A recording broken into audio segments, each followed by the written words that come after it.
Hey there, welcome to the table. We got in front of us here Dungeon Universalis. Holy cow, what an insane game this is.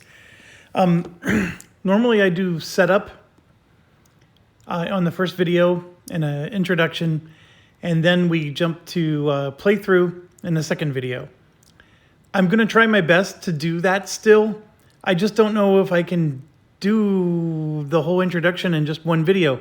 I mean, this is just an insane game.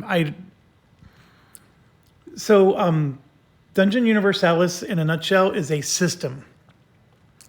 It's the best way I can describe it. It's a system.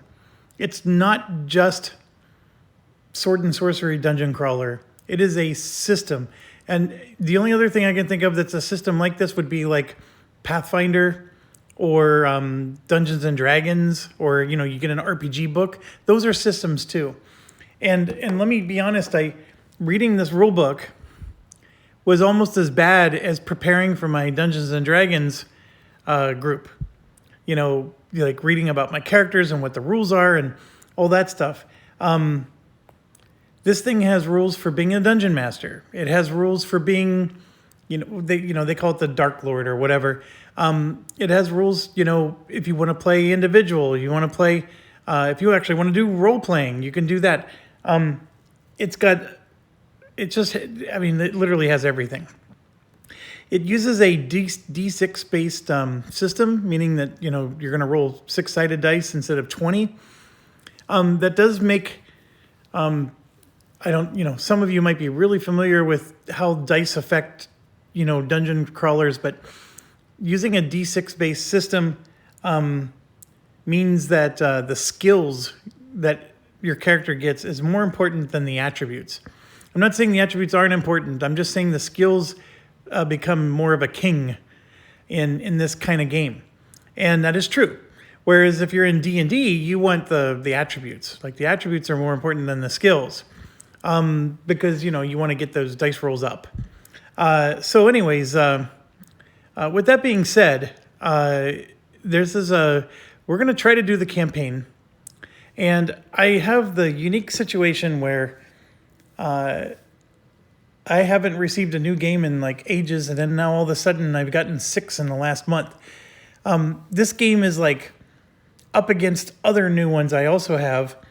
And after reading the rules and looking at the campaign, I'm realizing just how monstrous this thing is. And oh my gosh, I'm going to have to spend hundreds of hours to finish this. And of course I paid for the game. I want to play it. So that part's true, but I want to play these other games I have too. And so I'm really torn on doing a campaign of this just because of how much investment it will be. But that is the right word for this game. It's an investment. I cannot stress that enough. All right, I need to pause real quick, take care of something, but then let's jump into the introduction here.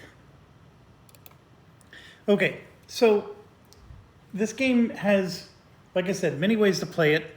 I think, from a solitaire perspective, there's a campaign that comes with the game. In fact, it has 3 campaigns. It's very interesting. It has 3 campaigns, but all 3 of them can be played at the same time. So you don't have to it's not like, just you got to take what your traditional mind thinks and just throw that away, because this you can actually play all 3 campaigns as one epic mega campaign if you want. So, as you can see, I didn't punch all the pieces yet. A lot of them are standees, which I will punch as we use them. Look at how many come with this game. Holy cow. It is just insane, the amount of components. The guy who designed this, he truly invested his life into this. He has. There's no other way to describe it. I complain about rules all the time. I complain about games all the time. I'm not done with potentially complaining about this one, but I will have to say that even though the rule book is huge and it tries to do so many things, my experience after reading it was every single section I read made sense. there was a, did they mean this or did they mean that? But every single section made complete sense. But there's so many sections that after you've read like, you know, a couple chapters and then now eventually finish the book, then you're like, I don't remember any of it. So for example, this is the rule book here. It has over 100 pages in it. That's page 77. That's page 109. And it's just chock full. I mean, there's a couple pictures in here, but it's chock full of rules. He thinks of everything. And you know, I'll give you a perfect example. There's furniture in the game, and the furniture has a height rating. So a height of 1, 2, 3. So a small creature has a height of 1. A medium creature has a height of 2. A human would be considered a medium creature. So a chair may have a height of 1 or 2. A stool might be a height of 1 or 2. You know, everything in the game has its own value. And so then once you figure that out, then there's movement point costs for climbing over something that is a smaller height than you. There's a different movement cost if it's a higher height than you, because you can climb it. And then, of course, if you climb it, you got to do an agility check. I mean, it's insanity. Like, I'm saying all this to you because I'm distinctly remembering just how much I was shaking my head when I was reading the rules.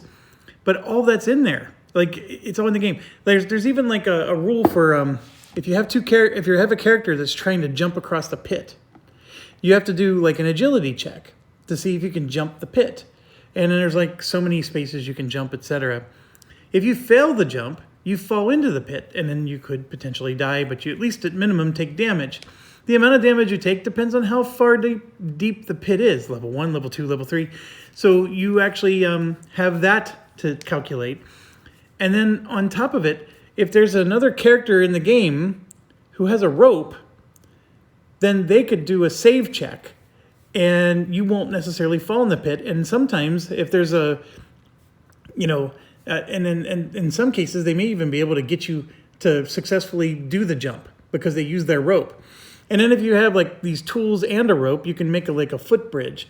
I mean, it's just insane, like the things that you can do in this game. And everything in here has rules. Like there's a whole section on how to make this footbridge. How on earth am I going to remember all this? And then I'm Jeff. I mean, those of you who are used to my channel, I mean, I get rules wrong on simple games. So I'm nervous. I will put it that way. But let me be clear. This still seems easier than enemy action Kharkov. It really does. And I think that some of the reason this seems easier is because, first of all, it's common sense. Most of the rules, like when you read it, it's like, oh, that's common sense. That's one thing. The second thing is I've played a lot of dungeon romps in my day. And so I think that it comes more naturally to me than a war game does. You know, because I don't do a lot of those, you know, hex counter games. And that's what enemy action art Kharkov was. And so I just think that, you know, in terms of like just the arena, this arena is more familiar to me. But with that being said, let's keep going. The campaign map is here, and it's a little fold-out board. And you're going to see that there's symbols all across. So, for example, this city here has each of these buildings inside of it. So like one of these is an inn, and then that's a temple for prayers, and they each do certain things. And there's cards in the game. Like for example, you can see up here, see that little potion symbol? That is for the alchemist. So see the little potion symbol at the top. And then you can see that he sells all potions in Greek fire, and he also provides services. So when you go to that location, you just pull out whatever cards you need, and I'm zoomed in really far, but you just pull out like the School of Magic. You can go there, you can go to the combat school, wherever, and then you get to do whatever those locations say. And each character can visit 3 locations in what's called a game turn, a campaign game turn. So the campaign game has a series of years and weeks. So every campaign game turn is a period of 1 week.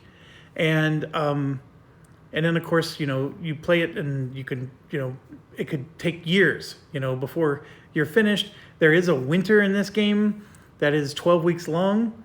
And then when you start the campaign, you get to pick, what week you want to start in. Now, the winter rules are that the northern areas that have this little blue tint to them, those freeze over. And so you get all kinds of penalties. And then, of course, the water itself becomes a glacier. And so, for those 12 weeks, it's all ice. And you get penalties and whatnot. I'm going to start on week 1 because we start the game way down here in the warm corner. And so I don't think that in 12 weeks we're going to make it all the way up north. So from my perspective, we're going to start in the winter because it doesn't hurt us. So anyways, that's one of the things that, choices you have to make in a campaign. The other one is let's continue going into the symbols here. This is just trying to indicate like what kind of terrain you have. So for example, you have terrain indicators there. And let's see. There are some cities are neutral, and some cities are not. So this would be considered a good alignment city. I believe this is a neutral aligned city. The good aligned, you can see the ring around it, and then that's a neutral aligned. And then if you come over here to the Kingdom of Banmore, this is where the evil boss is. You can see the red lines around those cities. So those would be evil. And we're talking a classic D&D sense. You're a good aligned character or evil aligned. So if you're a good aligned character entering an evil aligned city, you get certain penalties applied to you. And then when you do event roll checks, you get penalties to your roll, things like that. So the events are going to be more frequent in an evil aligned city. I also think like when you buy things at a shop, it costs 1 coin more than whatever the listed price is, stuff like that. If you start the game as neutral characters, you can go into any of the cities, and then of course you don't have a problem. Now that's the next thing. You can have 5 characters in your party, or 5 players can play. And then there is a overlord, which we're going to use the automatic overlord, which is an AI. And you can have as much as 6 characters in your party, though. So it's an interesting thing that he did. You can have 5 heroes, is what the proper term is for the players, and then 6 characters. So we're going to do 5 heroes. We're going to solitaire 5 heroes because this is the next thing about this game. The designer of this game, I don't know his name, he is old school. And you can tell because of the way some of these rules are. And old school, which I fully love old school. That's one of the reasons why I acquired this game. I was turned off by the fact that this game tried to do everything and was more of a system. But the fact that he was old school brought me back. So the old schoolness of this game means that you need a full party to win. It's not the kind of game where, you roll one character and then you go and you romp. Now, he does have rules in here for you to do that, which, like I said, he has rules for everything. You can create one character, and then if you do, you get to take a beast with you. So you can have like this bear join you, and then you get to take 2 neutral characters, which are like this. You can have this religious fanatic join your party, and stuff like that. So if you want to play solo, you can do that. But why is he giving you all those extra characters? Because this game was not meant to be done solo.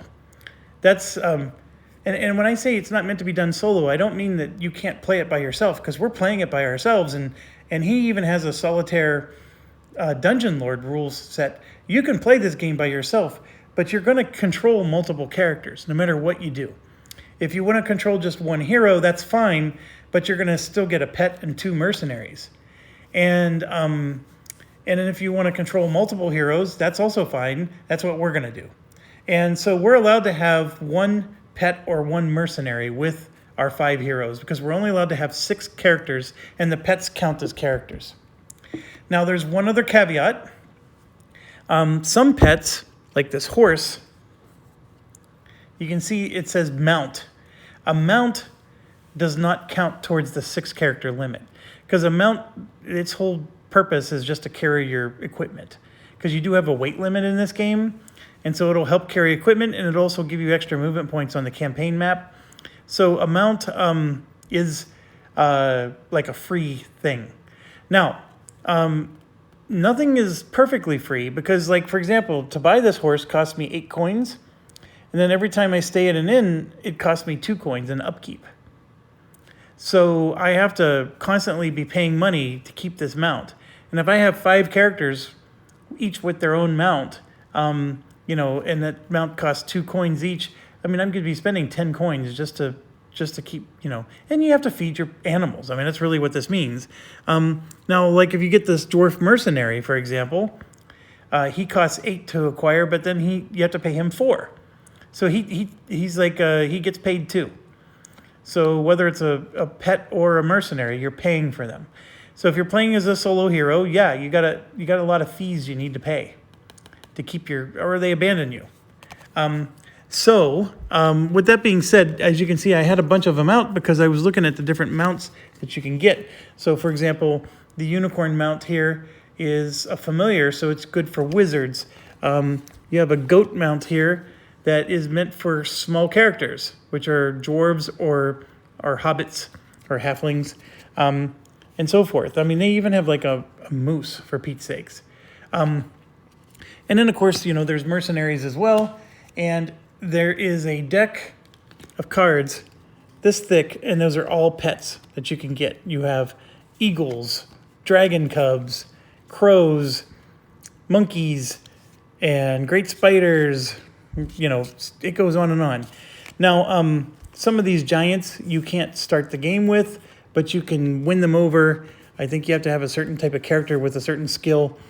I think you have to be evil aligned as well, to be honest, because I don't recall. I made the decision we're going with a good aligned party, and so I didn't look at the evil aligned characters as much, and I don't recall them having that option. So it's insanity. There's so much.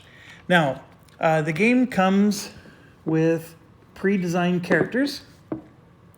So, for example, you have this guy, Kornos. He's a barbarian centaur, right? So he's got these different abilities, and we'll just go through them real quick. He has 7 movement points, which is really good. 4 combat skill, 5 strength, 3 range attack skill, 3 armor. That's his natural armor. 4 agility, 3 intelligence, no mana, 4 courage, and 6 health or vitality.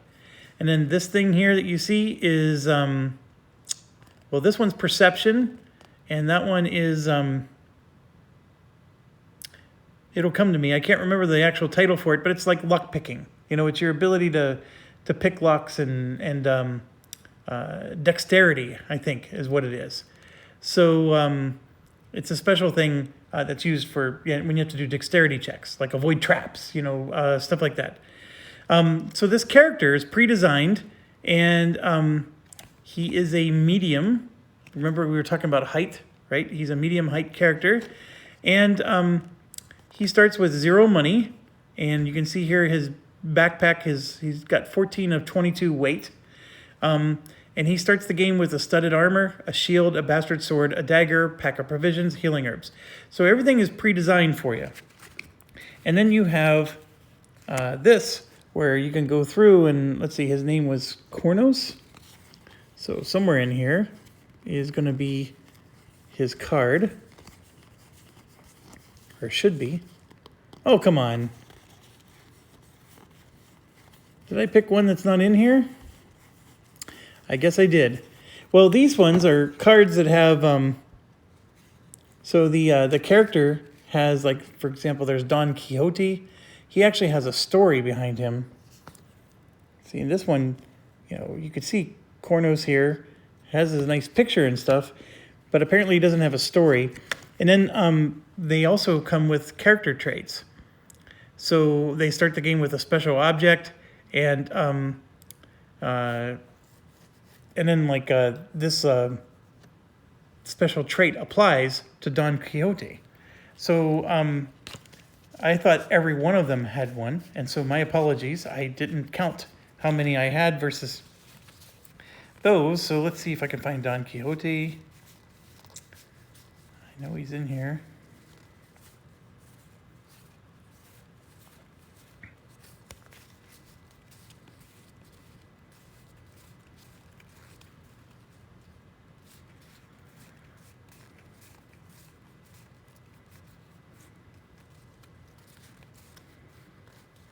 I found Sancho Panza.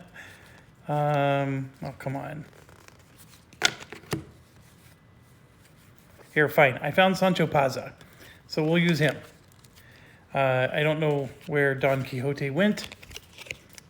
So Sancho Panza was one of these other ones. So for example, this is Sancho Panza. There's the character. So he's a human ranger. And you can see he's got the various skills. And then the 7 here, by the way, is fortune points, which is an interesting concept. Basically, if you roll a die, you can spend a fortune point to re-roll it, because this game obviously depends on the luck of the dice. So one of the ways you can mitigate it is you can spend fortune points to overcome, you know, a bad roll. And so, oh, there you go. It says at the bottom, use the background card, NA 1515, which is this one. And so he's got this background card, and then he has a special trait called Judicious, and then he has a special object called Victuals, where he starts every quest with a free pack of provisions. So you can create a party with these special characters, and they have special things that go with them, or you can create your own character. When you create your own character, you're given 20 gold to buy whatever you can, and I did the math, folks. If you create your own character, it basically boils down to be the same. I mean, I think he more or less followed his own rules when he made all these characters. However, these special cards with these special skills, that is extra. So you're sort of losing out when you decide to make your own character. Now, they give you these so you can make your own characters, which of course are permanent, you know, so some people might shy away from that and not like that idea. I'm one of those. So yeah, we're not trying to permanently change our game here. So then what they give you is you get one of these. So you can write, you know, on a pen or paper, and they give you a lot of them. So now the website, Dungeon Universalis's website, you can buy more of these. I think they're, I don't know, $3, $5 each. I know it's not a lot of paper, and with shipping it would probably be a fortune, but you can get more than just this pack that came with the game.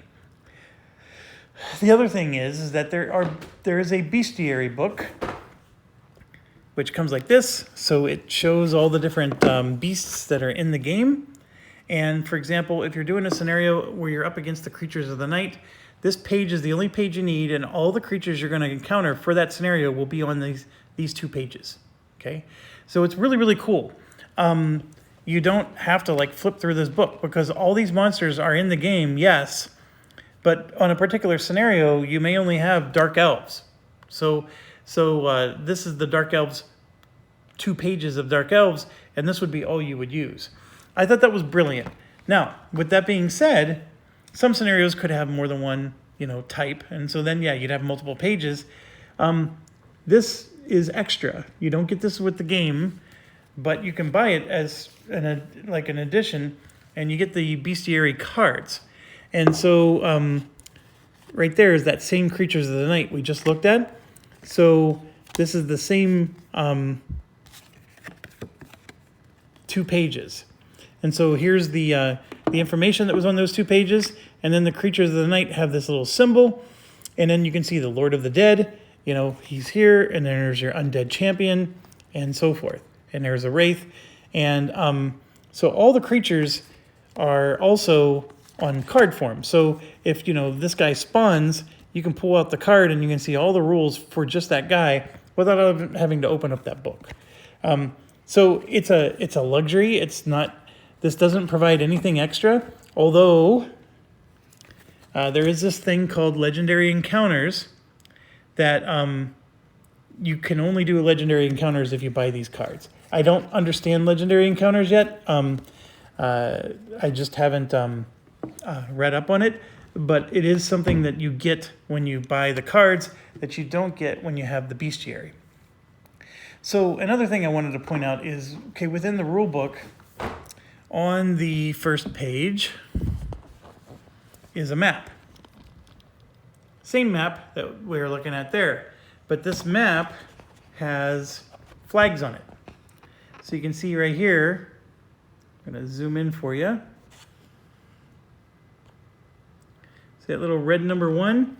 That's the first mission of the first quest. So the red flag means you're kicking off a new campaign. So if we're going to play the campaign, this would be the campaign that we would kick off. That one right there. The yellow ones are missions in the campaign. So this would be the what kicks off the campaign, and then this would be like mission 2 would potentially be a part of that campaign. And then these blue flags are what's called Miscellaneous Missions. I don't know if I want to call them grinder missions yet, but they sort of are. Like they're missions you can do to just play and grind a little. You can, like, you know, you can still get money, you can still get experience points, but it has nothing to do with the campaign. So that's what the blue flag means. And then there's some white flags somewhere according to the rules, but I don't see any on here, so I don't know. Maybe the white flag is just in the quest book. Those are called epic quests, and those, I guess, aren't listed on here, but you can run into those as well. Now, I'm going to move the camera here. We're going to scroll a little bit to the right. Look, there's another red flag. That's another campaign. So you got this campaign here, and you got another campaign there, and then you have another one up here. There's 3 campaigns in the game, and you are more than welcome to take on all 3 together. So we could be in the middle of doing this campaign. Let's say we're a quarter of the way finished. We happen to move into this territory. We could then take on that campaign. And now we got more missions added to our to-do list. I don't know, like, how insanity that's going to get, but or you guys as players can just decide, I'm only going to do this campaign, so I'm not going to, as long as I don't do that mission, you're not triggering the next campaign to start. So nothing will happen. So it's extremely flexible. That's the best way to put it. Usually with flexibility comes, you know, because like they always say, you know, like the bard character was always the jack of all trade in D&D. You know, you can cast spells, but you're not as good as a wizard. You can pick locks, but you're not as good as a rogue. You can fight with a, you know, rapier sword, but you're not as good as a fighter. You know, it's the jack of all trades. This game made me think it was a jack of all trades kind of game, but really it's just insanity. Someone who loves this game, they really poured their soul into it. The system has so many moving parts. Now, he even says in the rules that you can just skip a part. Like, if we don't want to climb over furniture and calculate the height of furniture, we don't have to. But it's there. And as long as we want to, we can do it. And there might be some scenario that he designed in this campaign that might break because we're not applying those rules. I'm not saying we're not going to apply those rules. I'm just telling you, you know, you could just say, hey, we're going to simplify our game and we're not going to go into all these crazy furniture rules. But it's there, and yeah, anyways. And then what he was also trying to show is that the map itself is just like a small section of the entire world. So I guess he has this vision of expansion packs that, you know, add more blocks to this. That's insanity too. But hopefully the rules wouldn't be that much worse. It would just be more campaigns, which that part I would welcome. So, how many minutes are we in? We're 30 minutes in, and we're still introducing this game. Okay, so when you open the game, you're going to have other components. You have, like I said, a bunch of punch-out. There's a lot of standees to represent the different monsters. And then there's going to be dungeon room tiles that need to be punched out. They give you these. This is just for saving your character between sessions. So, you know, you want to put the game away. You can put your character and all their cards and everything that goes with them in here. And I do have some miniatures, but this is also something extra you need to buy from the website, or if you did the Kickstarter, I'm sure it was offered there. And so you can just use your own proxy. Otherwise, he does give you standees for everything, including your heroes. So there's a million cards in this game. It would probably be best to only focus on what we need to get this game started. So the Overlord or Dungeon Lord, whoever you want to call him, has a bunch of cards that he gets to use. So the whole premise of this game is that your heroes are going to be worth a certain value points. Because if you have a 5-character party, or 5-hero party, with 6 characters, each character, including, you know, this owl. So you can see here, the owl is worth 5. That's not victory, or that's 3 value points. It's not victory points, it's value points. So you add these up, and then the value points then are given to the Dungeon Lord. So every time you do missions with him, he gets to use your value points as points that allows him to lay traps and summon creatures. And each creature is going to cost a certain amount of value points. So he's going to be able to spend those value points to try to ruin your day. So that's the whole idea, is you have a certain number of value points in your heroes, and then as you get stronger and stronger, your value points go up and up, because each piece of equipment can add value points, things like that. And then the Dungeon Lord's going to be able to use those value points to ruin your day and be stronger. So the game sort of like scales with you.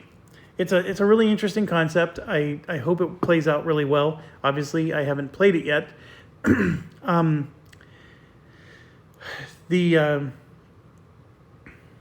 I had a thought here. Oh, the AI Dungeon Lord will use those value points as well. And then there's like rules on how he spends them. And so we got like this little flow chart that we will follow to do that. So let's talk about creating a character, because we're going to create our characters. We're not going to use the pre-built ones. And let's talk about what goes into that and what components you need, and then we can dive in. So firstly, you got these little gray cards here. This is all your equipment in the game. So you're going to want to get those, you know, stacked, and they don't need to be shuffled or anything, at least not yet. These ones with the red background are magic items. They're not going to be available at the start of the game, but these ones will be. And then these you just want to keep handy. We already talked about those. This deck is used for when you open a treasure chest. So these are treasure cards. So it's this is what you're going to absolutely need. These are your classes of characters. And then you're going to need these. These are your spell cards. So each spell, there's different categories of spells, just like air, fire, water, you know, etc. And then over here, like for example, this is Runic Spells. And then if I jump down here to the bottom, oh, come on, show yourself. Channeling. This is a channeling spell. Sorry. And then you can see there on top of the pile there is Underworld. So there's a whole bunch of different spell types. And you, like, depending on what kind of character you create, you're going to be able to cast certain types of spells as part of your spell pool. And then you're going to want these. There's 4 decks that look like this. This one has the book, and then you got the stealth, and then you're going to have the I don't remember what that's called, but it's mainly for fighting, and then you're going to have what's called the natural. So, so what these are is these are your skills. These are the skills that you can have in the game. And just to go over it real quick, for example, you can tame animals. And characters with this skill can acquire an animal for half the price when they visit the kennel and breeding ground. Additionally, they get +1 on their persuasion rolls against animals with 2 intelligence or lower. Now, what you see at the bottom here is this is all the different character classes that are allowed to have the skill. So some skills are not allowed to be had by, so like this one, this skill here you can see is only allowed to be used by magic class. The blue is magic, red is your melee, and then black is your explorer type. And let's see what that skill is, by the way. Experienced wizard. Well, that would make sense. So, so some skills can only be used by certain classes, and then here you can even see this blue class can't get it. Whatever that is, right there. It looks like a little Parthenon symbol.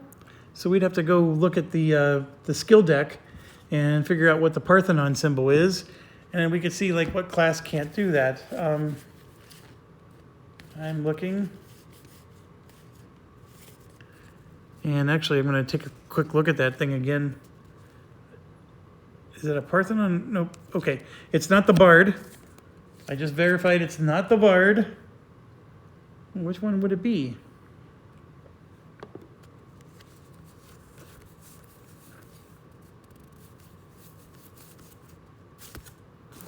I feel like I just went through all of them and I don't see it. But I guess it's not that important, but so let's look at this again, and let's try to focus on the card.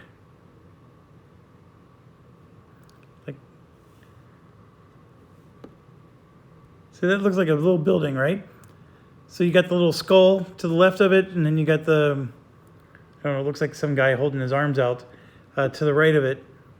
But that looks like a temple. That's what it looks like. It looks like a temple. So would that be, oh, yeah, that's the warrior monk. There you go. That's the warrior monk right there. You can see the temple. So, so the warrior monk can never have that skill. Everybody else can talk to animals, but apparently warrior monks can't. So that's something to bear in mind. Now, this here, these are natural skills. So, for example, if you choose to be a halfling, see how it shows that he gets the small skill, but the skill shows the picture in front of it. So it's telling you which deck to grab the small trait from. And so these are natural traits. So somebody with this is, naturally brutal or naturally fearsome. But, somewhere in here is small. And so this particular halfling is going to have a penalty, but he gets a +1 to his perception. So of course, halflings are pretty decent at spotting things. So those are natural traits. You typically don't get those as you progress in your character leveling up. So let's talk about, let's pull out that warrior monk again. So the way this works is you're going to see here that the warrior monk begins with certain skills. So he'll have hatred towards the underworld. And he'll be a battle wizard. He begins with 4 mana points and gets 2 random spells from either the light spell category or the blessing spell category. You get to choose, but then you randomly get 2 spells from whichever category you choose. He can cast spell and dispel them, but he uses his courage instead of his intelligence. He can wear heavy armor, but in this case, he won't be able to use ranged or throwing weapons. He can't use uncommon weapons, which has that little symbol, or armors, and any increases of strength or vitality require 1 more point than usual. Every character gets 8 points to distribute, and they call those development points. And you can't use any components for magic. These are like items that you can't use. So you can't use a mana potion, a magic wand, or a magic staff. So he's got a lot of restrictions, but this is your... I know it's titled Warrior Monk, which gives me like a different impression, but this is your classic cleric type class. And if you look at the spells that he has available, they'll definitely ring true. Like these are the blessing spells. So He can scourge evil. You know, this is resurrection spell basically. It's the only resurrection spell in the game that I can think that I'm aware of. There's Healing Hands, which is healing, and then of course, you know, he can boost someone's attack, and then cause somebody's intelligence to take a hit. And then of course, here's the light spells, which he also has access to. But whichever one you choose, if I chose light and there's another healing spell in there, I have to learn all of the light spells. I have to complete this and learn everything in the light pool before I can switch and start learning the blessings. So you have to like master your, and the same is going to go for the wizard. Like the wizard gets to choose fire, air, earth, or water. And then there's two evil classes like underworld, and I don't remember the other one. I apologize. But whichever one you pick, you then have to learn all those spells in that class that you pick before you can move on. And so if I pick fire, I got to learn all the fire before I can move on to water or something else. So it's really interesting, and we can look it up. I don't like, is it really all of them or is it most of them? I'm pretty sure I remember all, but it's one of those things we can look up. I mean, it's not going to happen for hours and hours into the game. Yeah, so when you see that he can get lighter blessings, that's all he can get. So if you ever want to cast fire spells, this is not the guy for you.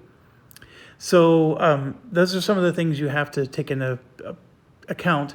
And then what you do is you marry that with a race. So the halflings are a good race, good aligned. So that's why they have the blue. The orange is neutral. And you may have guessed it, but the red would be evil. And I mean, they literally, you can be a troll, an ogre, a vampire. I mean, the evil races got some very interesting mechanics. I actually think that the designer of this game likes evil character parties more than good, because the good ones are actually, to me, a lot more bland. And then the evil ones really add a lot of spice. So, but anyways, so if I chose this halfling and made him a warrior monk, you can see these little green pips is how much it would cost to raise his skill. So he starts the game with a 4. I can spend 2 pips to make it a 5. And remember, every character gets 8 development points. So I can spend 2 of my 8 to make his movement go to 5, for example. Now, here it's telling me that strength and vitality require 1 more point than usual. So this says 2, now it's going to cost 3. And then this says 3, then it would cost 4. Because halflings it's really hard to have a hardy halfling. So this particular combo is actually quite awful. But if you wanted to do it, I mean, there's nothing to stop you. And you just got to make sure you don't worry about raising his health, because that's like not going to happen here. So he would start with the small Lost in the Dark and stealth skill. And then he would also start with Hatred Towards the Underworld and Battle Wizard skill. So he would get 1, 2, 3, 4. He'd be getting 5 skills. Now, not all of them are good. The Lost in the Dark is bad. It just means that if he doesn't have light, he takes all kinds of penalties. So there's things like that you have to factor in. The game has rules for, like, for example, if you have a lantern, you can put the lantern on the ground, and then it'll illuminate so many squares around you, and then you can pick up your sword and shield and keep fighting. And then use that lantern, you know, then you got to run back, pick up the lantern, and then carry it to the next place, put it on the ground again, you know. So you can do stuff like that, and there's rules for everything. Now, now that you understand at least, you know, some of the basic things, let's get a little more advanced here. When you level up your character, you have several choices. So you gain experience points. You don't technically level up. But once you get 3 experience points, you can exchange that for something.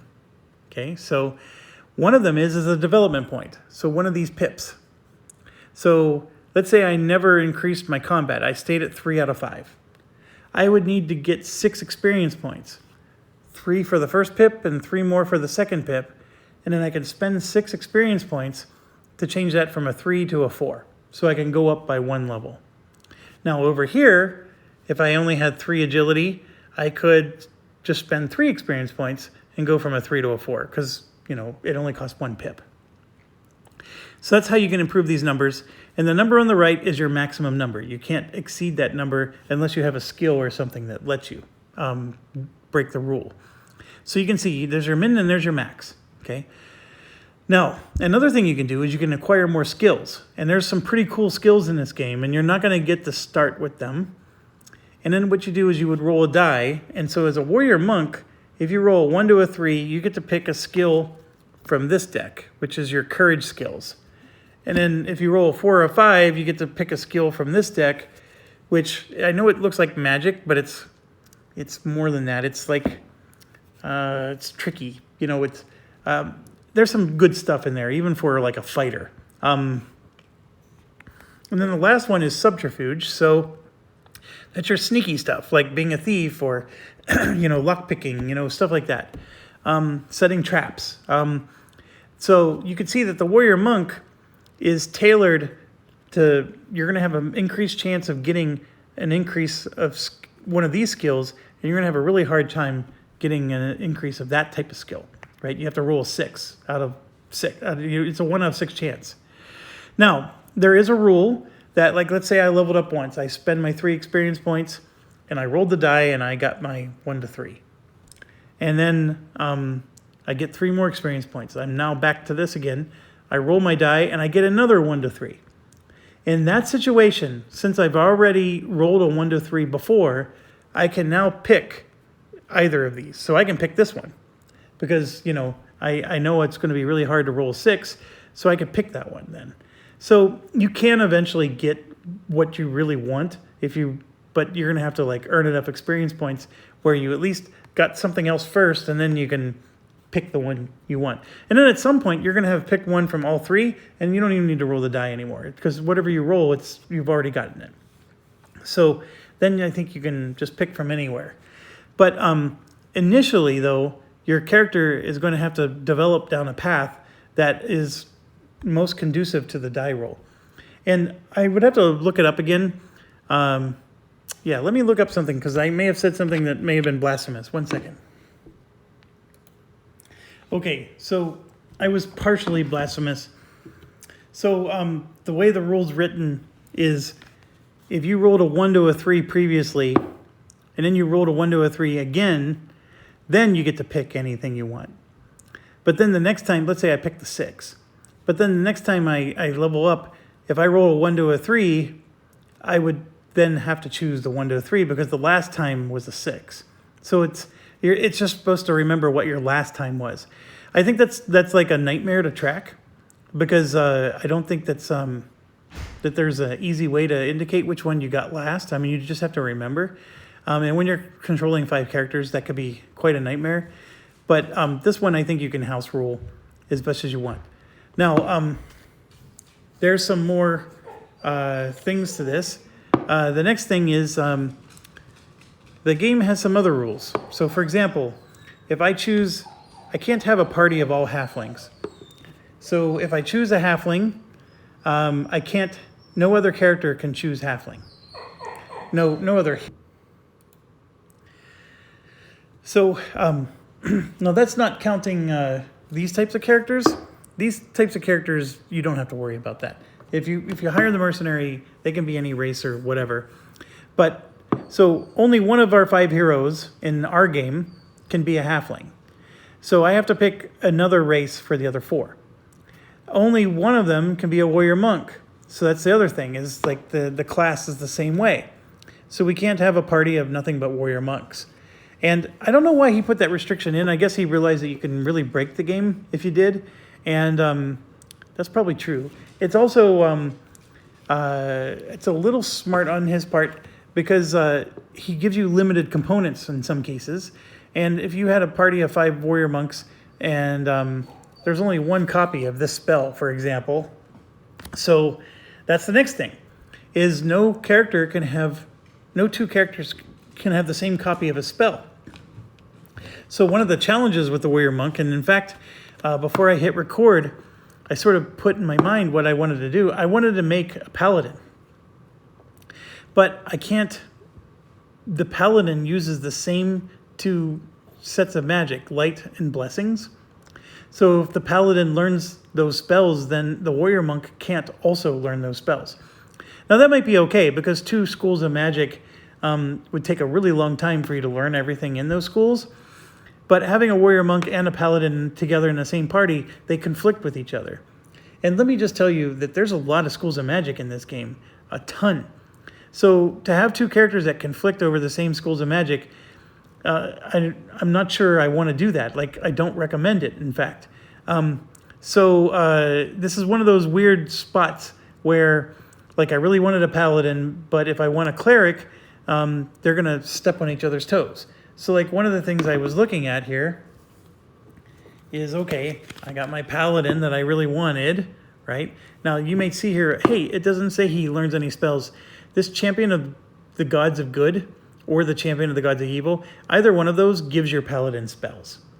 And the Paladin doesn't use mana, they use their courage to cast their spells. So they're a little different.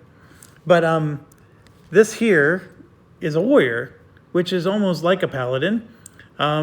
So we could have done that. And then there's also a knight. So there's a lot of choices here. So I don't have to, like, I want to be a Paladin, dang it. You do have other options that can go well with a cleric type character. And in fact, the knight was the one I was really looking at as a possibility.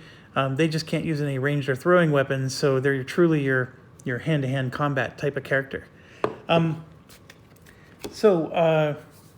We talked about those type of things, and by the way, this is considered scholarship. So I know it looks like a spell book, but it's scholarship. And basically, you can't ever have 2 copies of anything. No caster can have 2 copies of the same spell. No 2 casters can have 2 copies of the same spell. So if I learn, the fire, call fire elemental with my wizard, I can't. First of all, I can't even have another wizard, but I also can't create another character that can also learn fire magic and have them get the fire elemental spell either. Now, one of the reasons I mentioned is the component limitation. There's only 1 fire elemental card in the game. So if you had 2 characters that can summon a fire elemental, I mean, they both would have the same stats, of course. But, I can understand why he did what he did. But let me just tell you, there's so many spell schools. It really is a waste to try to have 2 do the same thing. So there's Underworld, there's Corruption, there's the Bard, there's Necromancy, there's Witchcraft, there's Tribal. I don't even know who does Tribal, but I'm sure there's one in there that does. It's probably one of the evil classes. And then Runic. And then there's Fire, Air, Earth, Water, Light, Blessing. It goes on and on and on. It's really, really good. And the number of choices are just endless. I love it. Like, as much as I think this game is like insane, I just love the number of choices that we can have. Now, as far as the races go, that makes it a lot more challenging because we have, I got rid of the evil races. Okay, so we have all the neutrals and goods here, and so just to do a quick run through, we've got halflings, we got centaurs, amphibians, shard mines, elves, dwarves, catfolk, humans, reptilians, treefolk, celestials, cyclops, and birdfolk. So lots of choices, and we got to make 5 of them. Now, we could have just chosen, like I said, a pre-design, but to me, half the fun of this game is creating these characters. So I have some things in mind, and let me just go through those with you real quick. It's all part of the setup here, and the first one is we need a hand-to-hand combat fighter. I've already showed you that I was thinking of either the Paladin, the Warrior, or the Knight. And so I want to talk about the class first. We'll worry about the race later. The class is what I want to talk about first. And so let me get all the classes, in fact, and I'm going to sort them So there's also, we're talking red. Oh, there's another rule in the game. So if you're going to have 3 or more heroes in the game, one of those heroes has to be a melee type, so the red symbol, right? One of them has to be an exploration type, which is a black symbol, and one of them has to be a caster, which is a blue symbol. So you must have, it's a minimum of 1 each. Then after that, you can double up or whatever. But so if you have a 3-character party that you're going to do, you would have to have 1 of each. If you do a 2-character party, then obviously you can break that rule because you obviously can't have 1 of each. But then he's recommending that you hire a mercenary who satisfies the one you're missing. So anyways, so let's get all the red ones out here. And I apologize, it looks like there's a big glare. And I'm just going to sort these out. So we have what you see in front of you are the red classes. There's 2 more. So we're going to zoom in a little. So a couple of them here. You got the assassin class, which can't wear heavy armor. So it's an interesting class. I don't know. This is where I wish I played the game more and I could tell you more about it. But it's a very interesting class. It clearly seems like the kind that would like carry weapons and poison the weapon and, you know, want to sneak in and be a little stealthy. And then they are vulnerable to evil, though, so they get a -1 penalty to their courage against offensive spells. Don't know how that has to do with evil, but that's their thing. The Gladiator is Dirty Fighter and Hardy. The combat skill costs 1 less point for the first time you increase it. Remember, those are those development points.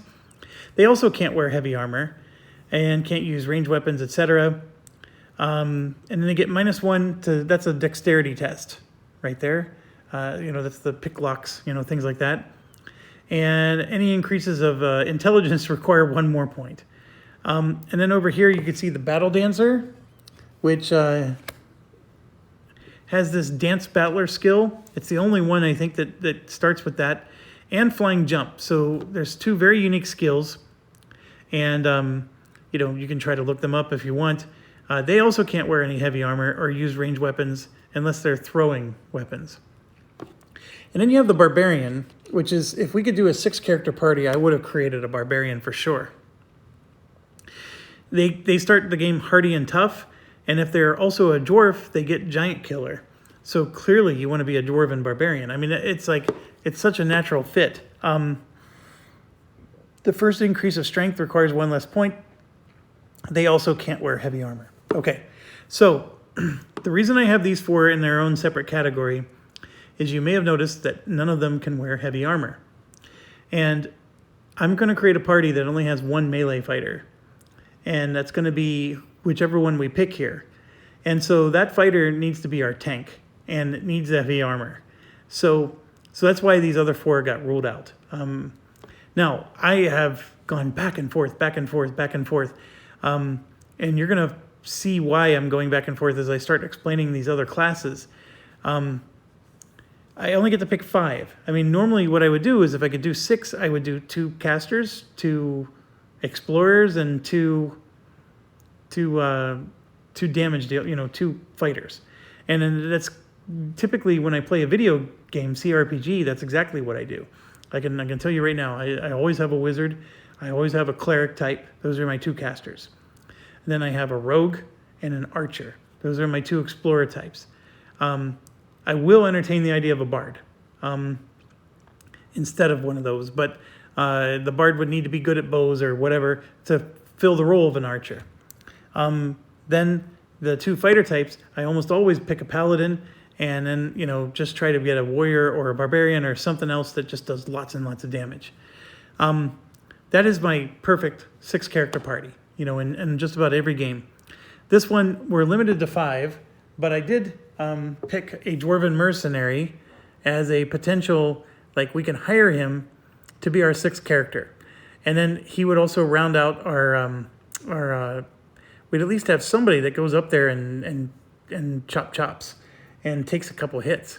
He only has 5 health, but 4. It's going to cost us 4 to keep him maintained, but he's got some pretty decent skills.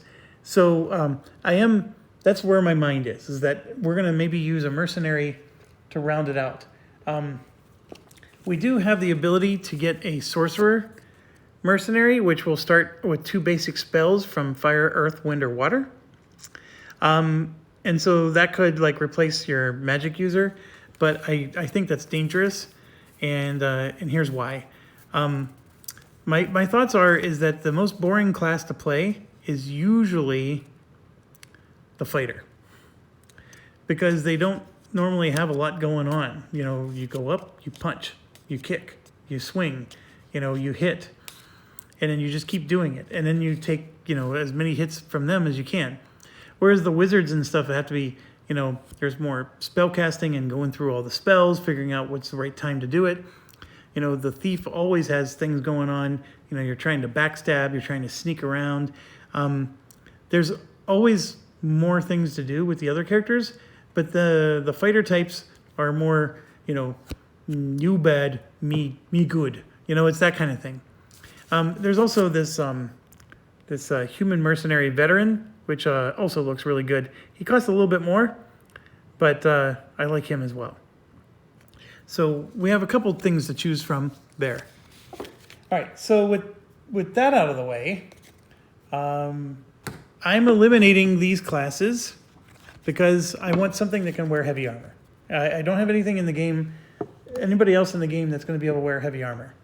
Now, while I'm grabbing new cards here, I'm just going to really quickly, if you chose to be an evil race, there's Renegade Dwarves, Beastmen, Infernals, Trolls, Vampires, Ogres, Orcs, Ratfolk, Minotaurs, Goblins, Dark Elves, and Dogfolk. And yes, where is it? This Ogre is considered a large character. And there is one more rule in the game. You're only allowed to have 1 large character in your party. So I'm pretty sure that the Troll is the other large character that you can get. So if you do pick a large character or do try to go evil, you can't load up with a bunch of large characters, because large characters get huge bonuses. And they're easier to hit, but they get a lot of bonuses as well. So this Ogre is pretty raunchy. Look at that. 8 strength. I mean, that's way more than anything we're going to have as an option. And so having an Ogre that just can go up and smash, and then, look at how much health it has. This is an insane race. So, like I said, I think the guy really likes the evil classes because they're so much more interesting. This is a very interesting character to try to create. They can never reach an armor value of 6, which is fine. They don't need an armor value of 6 when they have 12 health or whatever. And then I really like this one too, the vampire, and you can see they have leech vitality and regeneration, and they can fly. I mean, my gosh, they got all kinds of skills at the start of the game. So super interesting. These other ones that we're going to go through aren't nearly as interesting, and I do. I just when I play games, I don't like playing evil parties. So it's just something I internally don't do. And but I really love what he did with some of these. I just wish, maybe I could still do it. I really don't. Maybe I'll figure out a way to overcome my thoughts there. Okay, so with that said, we're gonna just set these aside, and we'll make a pick later. The next set is the exploration set. So we have the Witch Hunter, which I ruled out. They do have the Hunter and Hatred towards the Underworld, but there's one thing that's cardinal in my mind. Perception and dexterity. So dexterity is needed to pick locks, open chests, things like that. Avoid traps. Perception is necessary to see the traps, to find hidden rooms, to find hidden objects. Both are critically important. And both, by the way, are 0. So when you look at a character, see, it doesn't even have a... So these two can only be achieved through skills. Nothing else. Only a skill can give you extra perception or extra dexterity. So we had talked about the halflings.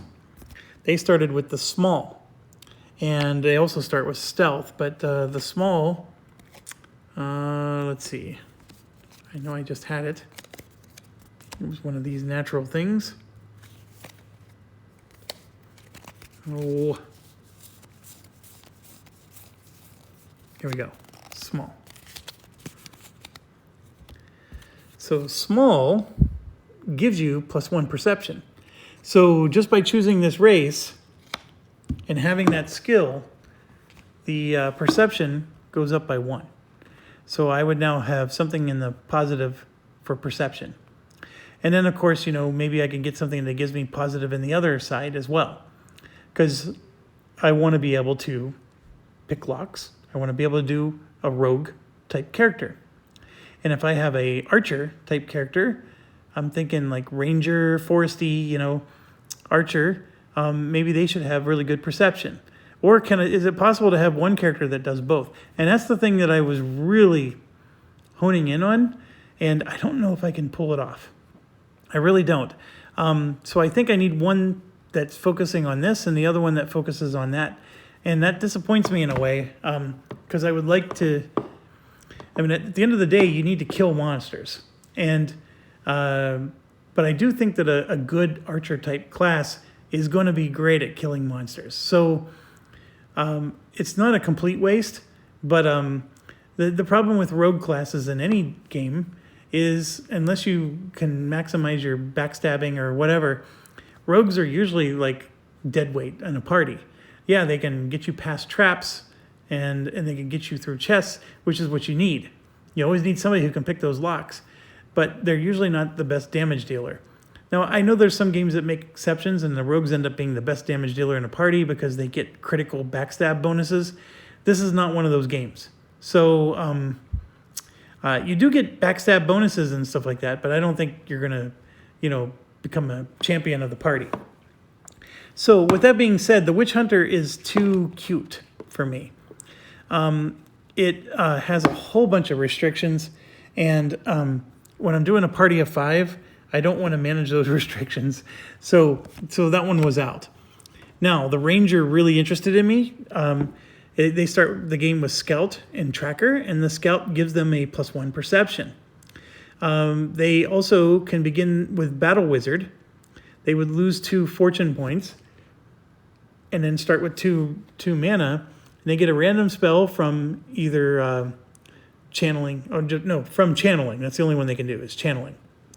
Character will be able to know a maximum of 2 spells from the lore and won't be able to dispel. So very limited spellcaster, and will only be able to learn 2 spells from channeling, and that's it.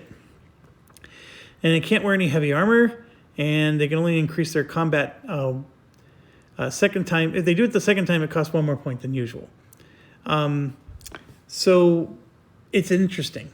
It looks like it's trying to do too much, though. And I've already looked at all these long before I recorded. So I really like this idea, but I'm going to put it off to the side. And then here you go. You got Rogue and you got Scout. Those are the 2 I'm zoning in on. The Scout does not show a picture of them wearing a bow or using a bow. There's another class. I'm missing it. Oh, that's because it's considered a caster. There's a class called the Forester, but that's considered, and it's got the bow, but it's considered a magic user. They start with taming animals and Scout, just like the other one, and they're a battle wizard, and their first increase of range attack is 1 less than usual. They begin with 4 mana points, and they get 2 basic spells and channeling or nature. Like, this character seems better than the Ranger in just about every way. Like, when you put the 2 side by side, I don't even understand why somebody would pick a Ranger. You get a scout just like the ranger. The ranger has tracker. That's the only thing that's different. As far as spellcasting goes, it's a superior spellcaster. It can do it in the channeling spells, so it's the same exact spell section. And then it also can learn nature spells. Neither of them can dispel. This one, the Forester, has a lot more penalties to strength, vitality. So yeah, if you wanted to raise their combat ability for hand-to-hand, that would actually be worse. So that's where the Forester falls flat compared to the Ranger. And then what would the tracker be? I don't know. I never looked that one up, but let's just go ahead and grab it for giggles. And just looking real quick off camera here. Tracker, where are you? Here you go. It must be used during an exploration turn, which just means you're not in combat. Twice per game, character may force the dark player to reveal all the encounter cards in his hand. And then see that little red symbol? That means if there's an AI dark player, the character will be able to take the deck of encounter cards and see the first 3 face down, returning them to the deck in the same order. So you can sort of like control the encounter deck. That's interesting. I think there's a lot of power in that, actually. Yeah. So that would make the Ranger actually pretty good.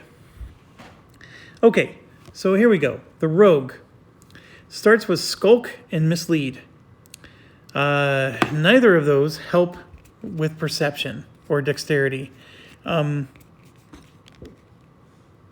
fact, let's see. Mislead is a scholarship type of item. I'm going to see if I can find that one. Here we go. So Mislead, you can use an action to mislead an enemy. So if a character is 6 or less spaces away, you roll 2d6, and it's basically an intelligence battle. So you roll 2d6, and so do they. And then you get to add your intelligence to the attributes. If the enemy loses the roll, it will lose its next turn. And it can only be misled once, and you can't use it against leaders. And you can see there's a lot of skills a lot of classes can use it.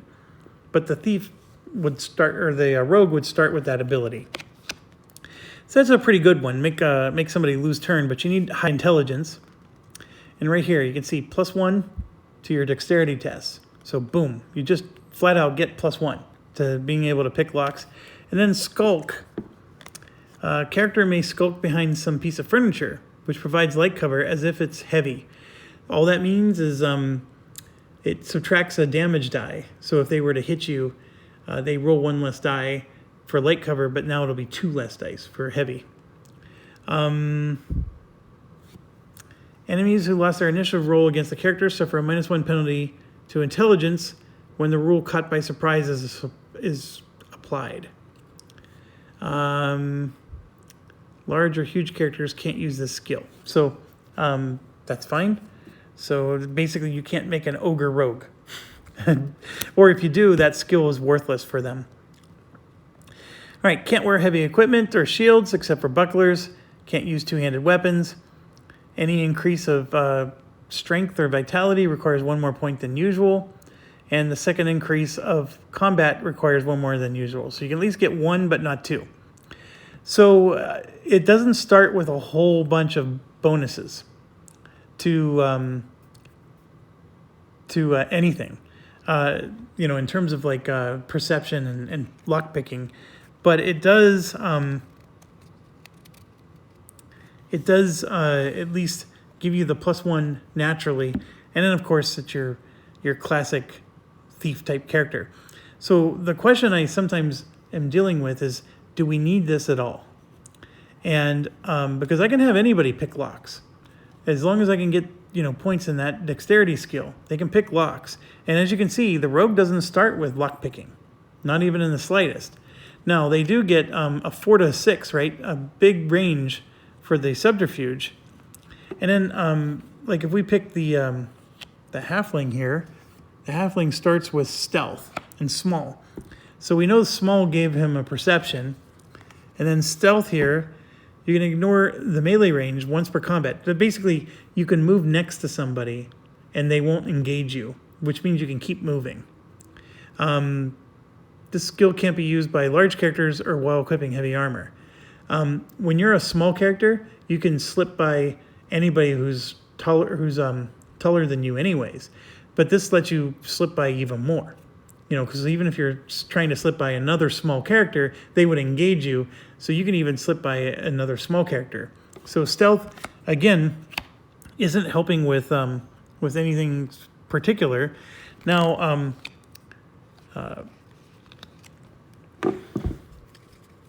what do we have? So this is the subterfuge, right? So we got skilled hands that lets you do lock picking.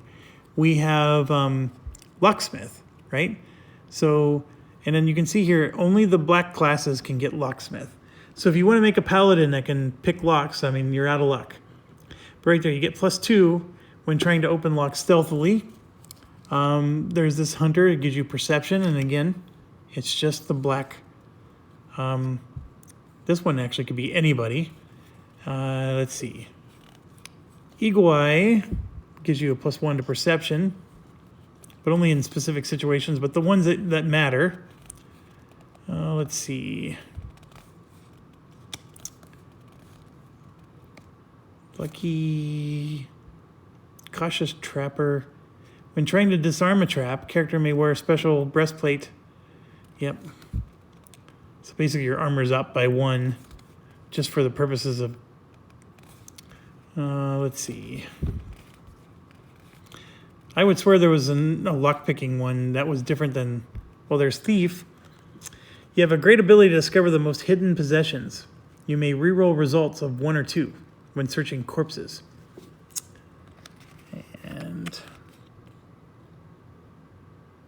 And then the Scout makes you think that it increases your perception, but it doesn't. A Scout lets you ignore terrain penalties, but that's still really good. Okay, so a couple of things. Remember, if we choose 2 Explorer-type characters, they can't ever have the same skill. So if I choose a Rogue and a Scout, the Scout can't also get Stealth, for example. It's just not allowed. And so that's something that we really got to be careful, because I'm basically trying to pick 2 characters that are going to be stumbling on each other with some of these skills, and that could be a potential issue. Now, how much of one I don't know, and so that's part of, I think, the joy of trying to figure out what to do. Now, dwarves start the game with skilled hands, and skilled hands, by the way, gives them that +1 towards the lockpicking. So if you wanted to get +1 towards the lockpicking, the skilled hands will get you there. The halfling actually gives you extra perception. Now, when you're dealing with traps, perception is just as important as the lockpicking, because you got to be able to see the trap, or if the trap goes off, you want to be able to escape from it. So it sort of helps to have a little bit of both. But anyways, I just wanted to point that out, because that's the dwarves actually are a great candidate for lockpicking. I mean, they are mechanical, in terms of lore. And then there's elves. The elves have outstanding agility and speed, and they begin with sharp senses, which is +1 to perception as well. So sharp senses, and if you had an animal like an owl that had sharp senses, as long as that owl's within, I think, 3 or 4 spaces of you, you get to count it as if you have that +1 perception that the owl has. So if you did want to go like ranger, or what was it, the forester, where you have the animal ability, so you can tame an owl or any bird, any creature that has the huge perception bonus, and then you get that as if it's your own. And basically that owl just needs to stay within a certain number of spaces of you, and you constantly play the game with that extra perception bonus. It's really cool. So I'm steering the game one way because I ultimately have to pick 5, but I just wanted you to understand that there's actually some great options for doing this differently. And maybe the caster is the way to go, because, and here's why. These two are both going to be fighting for the same Subterfuge deck in terms of skills. And like I said, if one of them has stealth, the other one can't. Whereas if I pick a Forester, they're going to have, they're going to maybe take some of those same skills, but they can cast spells, and they have all kinds of like extra options available. It's good. So anyways, we got the idea of the Rogue, which I just wanted to point out gives you the +1 dexterity, which you also get if you're a dwarf. So you can just either pick the class dwarf, or you can pick the race dwarf or the class rogue. That'll give you your +1 to dexterity, and it's all you're getting at the start of the game. There's no other way to increase it. Now, you could be a human, and humans let you pick any skill that you're eligible for, and you get to start the game with that one extra skill. So you could be a human rogue. You start with the +1 dexterity, and then you can go search the deck for another dexterity. Like you can take the expert lockpicker or whatever, and you can actually add that to your so a human would be able to start with all kinds of awesome dexterity bonus. So that's another option. So just trying to help, lay out some thoughts on class building here. The scout, let's get to that one real quick. As you can see, the dimensions are the same in terms of, 1, 2, 3, and then 4 to 6. They're almost identical.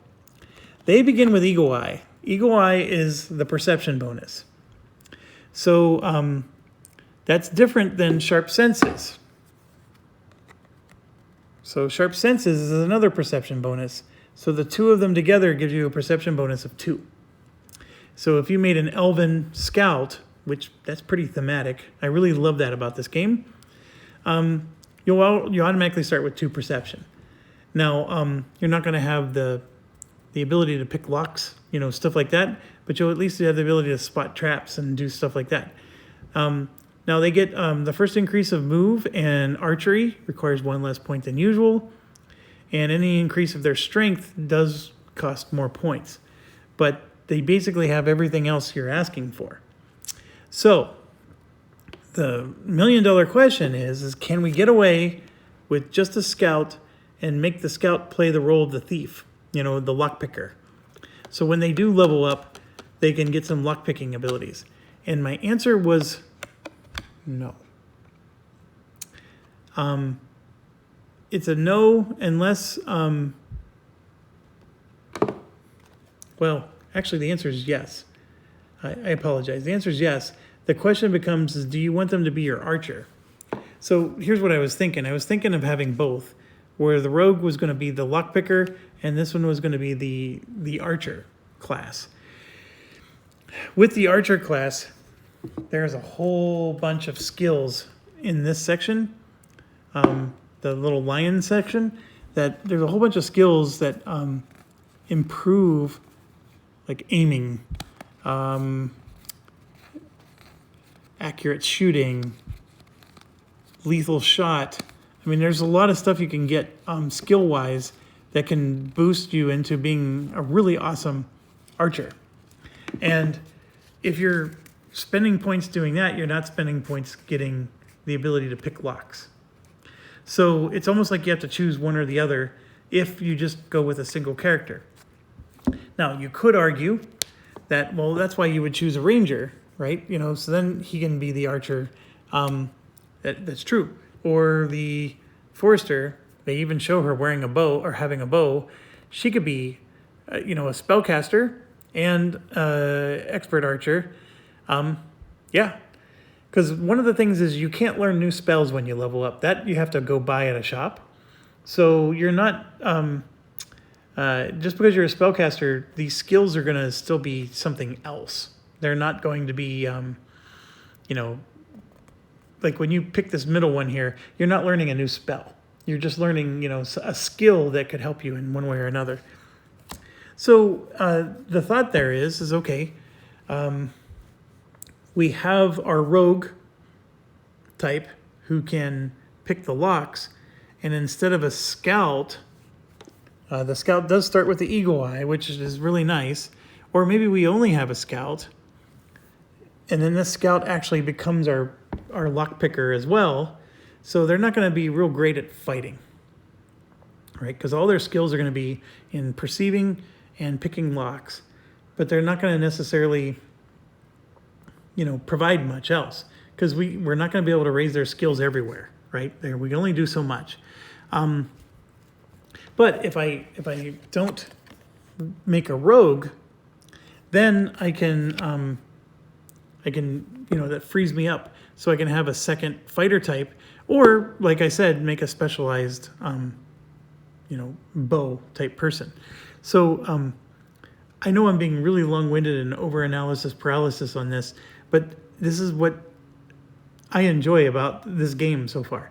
And then when I play a CRPG like Baldur's Gate, I would spend hours creating my characters in my party before I would even start playing the game. And as you can see, I'm doing it again here. So we are running way over on time. I will offline figure out what I'm going to do, and then when we start the next video, I will state that. I do want to at least go real quick through the magic classes. We talked about the Forester, and there is an Animist, which has taming animals, and they get the channeling animism or nature, and they get to know all the spells from the chosen lore, and may start learning basic spells from another one, and including water and earth. So the Animist can learn a crap ton of spells. Very interesting, but they can't dispel very well, and they're not good fighters. But I do find this to be an interesting choice. The Bard, of course, they play their music, but the music is considered a spell class, or a lore. So you can see they get 2 random spells from the music lore, and they have 4 mana. And they also get inspiring music, which of course helps them. And then the Sorcerer is... They do like witchcraft and tribal. There's the tribal magic. So witchcraft or tribal magic. So they're basically a wizard that learns the darker arts. That's the way that it's implemented in this game. I would say that I would call this a warlock instead of a sorcerer. So those of us in America play D&D. This would be like a warlock class. But anyways, he called it a sorcerer, and that's fine. Now there's the Underworld Sorcerer, which you could also say that that's a warlock. But the Underworld Sorcerer does start with fire and underworld magic and corruption, and it is evil. So with my particular party, I couldn't pick that if I wanted to. Then there's the Necromancer, which is also evil. They get 8 mana and 4 random spells in the Necromancy. So I think that's still very interesting choices. We talked about the Warrior Monk, which is your classic cleric. And then the Wizard is one of the ones I am for sure picking. And I don't know, I haven't decided if I'm going to do fire, air, earth, or water. But they can also learn light, underworld magic, and corruption. The last 2 would make them evil, so we would ignore those. But there's this Runic Master, and I want to show you that one real quick before I log. The Runic Master can learn runic spells, which, I'm like, okay, well, what exactly is that? Well, let's look real quick. So they can improve someone's attack, which is what a cleric does. They got a lightning bolt, so that's what a magic or a wizard does. They got restore wounds, which is what a cleric does. They got a rune of strength. It gets +1 to your hit rolls. That's what a cleric does. A rune of toughness, +1 to your natural armor. Well, a cleric does that. And then there's this earthquake, which it's more druid-like. So this runic is like a druid. So basically, they have the healing spells like a druid would, but they also have the nature attack spells. The only thing that's missing is like a druid would be able to tame animals. So it's not quite, druids are usually, one with nature or whatever. The Runic Master in this game can only learn runic spells. And that's the other interesting thing is, runic or earth. So they can learn the earth spells too. They do get +1 to dispelling, which is really cool. They can wear heavy armor, which is also interesting. That makes it more like a cleric class. And then just like the warrior monk, they have a lot of penalties. So they can wear the heavy armor, but they can't, they're not really good at fighting. You can see they get a penalty to increasing any of their fighting abilities. But, they're a magic user class. So I am, if I wanted to go with my Paladin, I can pick the Runic Master instead of the warrior monk. I would still get some healing spells. I would still get some buffing spells. And then I can have the Paladin do their spells, and they sort of like complement each other. So I wanted to point that out because this Runic Master is a really odd duck one. It's like a hybrid of a cleric and a druid, excuse me, together. So lots and lots of choices, folks. I have to narrow it down to 5, and then I can have a 6th character, which means that I can, get a mercenary or something like that. One more thing before I go, because I know the next video I want it to be more focused on the playthrough. After we finish picking our race and our class, you then get 20 gold to buy equipment, and it's anything. Anything. And so, for example,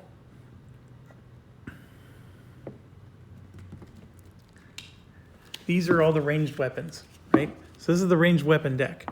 And so if you look here, like, for example, you can have an arquebus, so basically a rifle. And some classes prevent you from using ranged weapons, like, for example, the knight class. So none of these are available. But just real quick, this requires reload. It makes noise. It takes both hands. It has a range of 18. It can break. So if something happens to you that could possibly break the weapon, you have to roll a die, and if you roll 1 to a 4, it breaks. So this is a highly breakable item. It costs 8. It weighs 3. When you roll your damage dice, so first of all, you have to determine, will I even be able to hit you? And if the answer is yes, then you get to roll damage dice. Well, you have to roll a 5 or a 6 for it to hit. That's what that means. It ignores 1 armor on whoever you're shooting, and then it is an uncommon. So meaning that if you don't take it at the start of the game, you have to go to a special location or special city to be able to acquire it. And there's a couple of them, but there's like a composite bow as a difference. It hits with a 3 or better. It has a range of 20, which is a little bit higher, and it breaks a little bit less, and it's even cheaper. So in a lot of ways, it's a little nicer, and it also doesn't require a reload, which reload is I believe it's a quick action or a full action. I'd have to look that up, but it's definitely painful. And then of course you can see, there's the short bow and all this other stuff. So and right there is your cost. So your cost, like I said, you get 20 to start the game. And the one thing you're not allowed to do is you can't pull your money when you're creating your character. So you have to spend your 20 coins on just your character. If you have any coins left over, then yes, the party gets to keep that. And then you pull your money afterwards. But in the beginning, I can't say, okay, I'm only going to spend 10 coins with this character and then give those 10 coins to someone else so they can buy, the super armor. Doesn't work that way. And if you do want to have a character like that dwarf I was showing you, I got to come up with 8 coins, right? Because that's the cost. I got to come up with 8.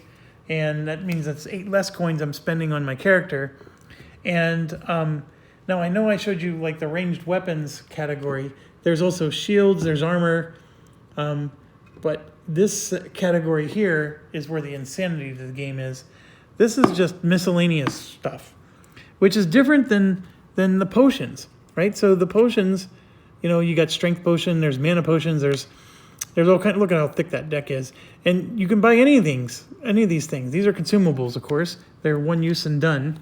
So you're wasting your money when but they could help you get through a situation. But look at this, torches. And ropes, which lets you build the footbridge. And you can save somebody. There's, of course, musical instrument. You get that for free if you're a bard. There's Supreme Beer, +2 to your courage during this turn and the next 3 ones. It only costs 1 gold, So Picklocks, which of course, there you go, +1 to your dexterity, only for users with no negative dexterity values. And then of course we haven't talked about critical failure. But see, that's another thing we can do. Like if I go with the scout type of class, I can guarantee I get them a +1 to their Picklocks just with that. So there's some interesting, there's rat poison, pack of provisions, which lets you recover basically a health point. It goes on and on. And so all these things consume inventory and, of course, spend your money, and you have up to 20 that you can spend. So there you got a garlic and crucifix for vampires, and then a mandrake root, which gets rid of diseased condition, and so forth. So the analysis paralysis, once you finally settle on which 5 characters you're going to build, it gets even worse. When you then look at, okay, well, what items am I going to buy? Like I said, whoever designed this game, this thing was a labor of love, absolutely. And to get it shipped to the United States is expensive because I believe it ships from Spain.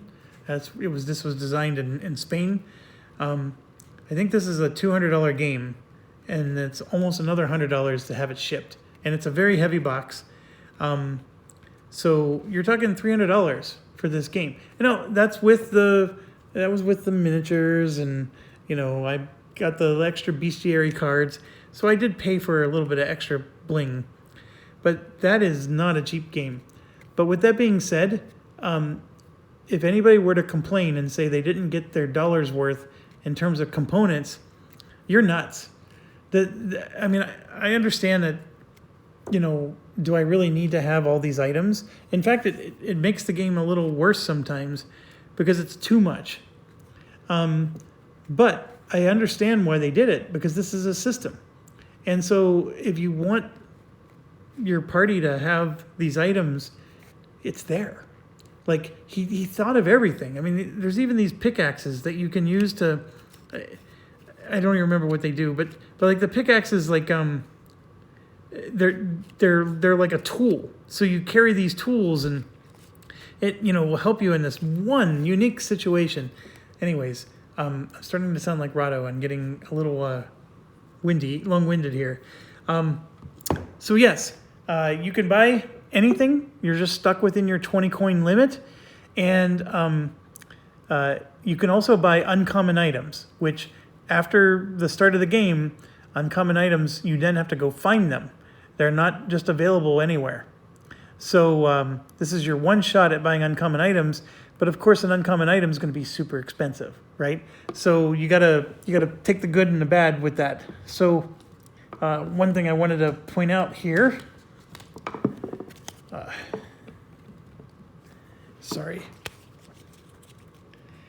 is that the armors are like the leather armor is not so bad.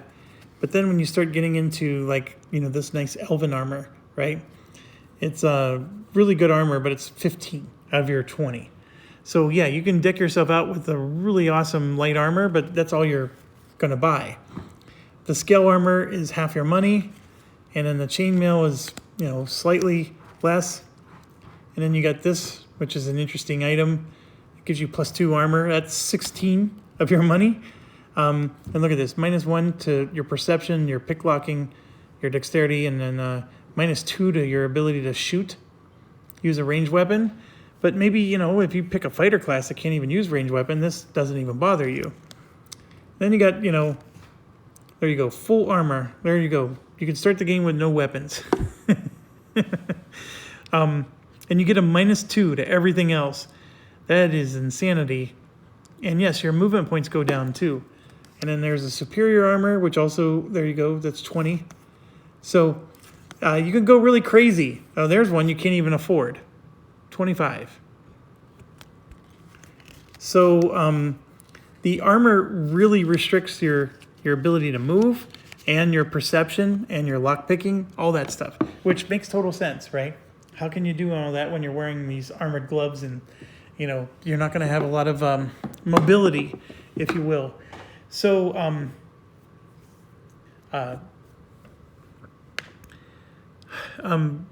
know I'm going to talk about this when we start playing, but when we do missions, there is this concept of achievement points. And the way you get experience points is you get 1 experience point if you beat the mission. You get another experience point if you can beat the Dungeon Lord, or whatever they call him, the Dark Lord. The Dark Lord scores points for these yellow items at the bottom. So every time we spend a fortune point, which is how we, you know, save ourselves, like if we have a bad die roll, that's a great little feature, right? We can save ourselves, but he scores a point every time we do use it.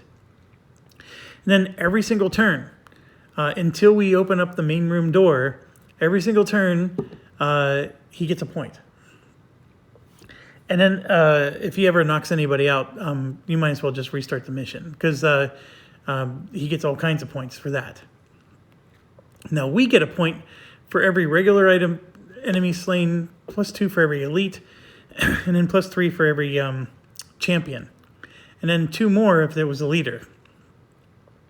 Every spell that's cast or dispelled is up to 5 for us. And then every special element or main room discovered, which are, we just get 1 for that. If we detect or disarm a trap, we get 1. Secret doors is 1. Opening a lock is 1. And solving a riddle.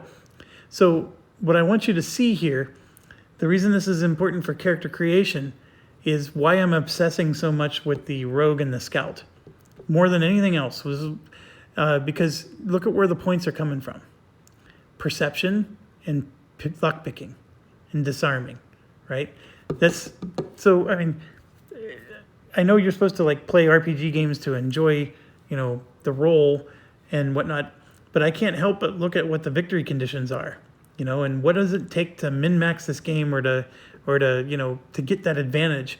The advantage here is there's a lot of points to be had with picking locks and perceiving, you know, secret rooms, things of that nature. So I really want to maximize that as best as I can, and that's why I'm bringing it up and obsessing over it so much. But anyways, thank you for watching. This it's an insane game. I apologize for the really long introduction video, but I really didn't introduce you to everything. I just tried to focus on what we need to do to get going. There are YouTube videos out there that cover this game, and they were long-winded too, so I fell just as victim as they did. But hopefully I at least showed you some practical things to think about and gave you some practical insight into character creation. And also, I'm going to go ahead and do this offline, and then when I start the next video, I'll explain the decisions I made. I'll show you everything that I purchased. I won't let you miss anything, and then we'll go ahead and get started with the gameplay. The first mission is a very simple one, or at least it's supposed to be, that only focuses on combat. It doesn't focus on half the rules, which I think is cool. That's a good way to introduce you to the game, and then we can see how these characters play out. Anyways, thanks for watching. Stay awesome and stay safe.